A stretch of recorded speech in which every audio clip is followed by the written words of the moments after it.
Futbol bo'yicha jahon chempionatida O'zbekiston, Portugaliya, Kolumbiya va keyingi raqiblardan bittasi Yamayka, Yangi Kaledoniya va Kongo bilan maydonga tushishi mumkin.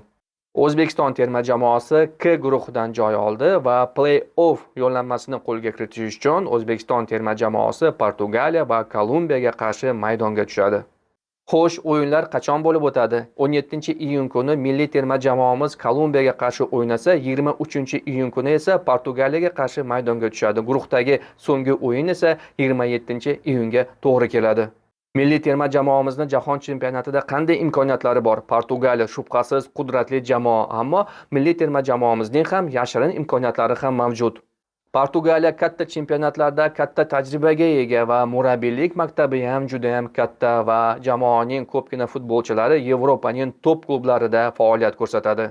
Shubhasiz Portugaliya guruhdagi eng kuchli jamoa hisoblanadi va milliy terma jamoamizga qarshi kurashganda Portugaliya jamoasining g'alaba qozonishi 75-80% deb baholayman.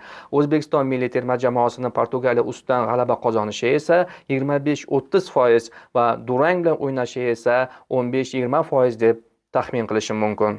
Ammo O'zbekiston milliy terma jamoasining o'ziga xos uslubi bor. U intizomli va jadal pressing bilan o'ynashni biladi. Va milliy terma jamoamiz futbolchilari maydonga katta intizorlik va katta motivatsiya bilan o'yinga tushadi. Portugaliya o'zidan kuchsizroq bo'lgan milliy terma jamoalarning imkoniyatlarini past baholaydi. Bu esa O'zbekiston milliy terma jamoasi uchun imkoniyat. Birgina tezkor kontra-ataka butun prognozni o'zgartirib yuboradi. Kolumbiya terma jamoasiga qarshi o'yinda esa O'zbekiston milliy terma jamoasining taqdiri hal bo'ladi. Esdan chiqarmang, Kolumbiya terma jamoasi jangovar, texnikasi kuchli va tezkor jamoa hisoblanadi.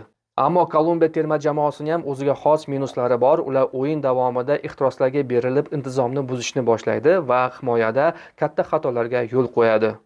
Kolumbiyaga qarshi o'yin kalitli o'yin hisoblanadi. Agarda milliy terma jamoamiz Kolumbiyaga qarshi o'yinga tushganda hech bo'lmasa bitta ochko olishadigan bo'lsa, play-offga chiqish imkoniyati oshib ketadi.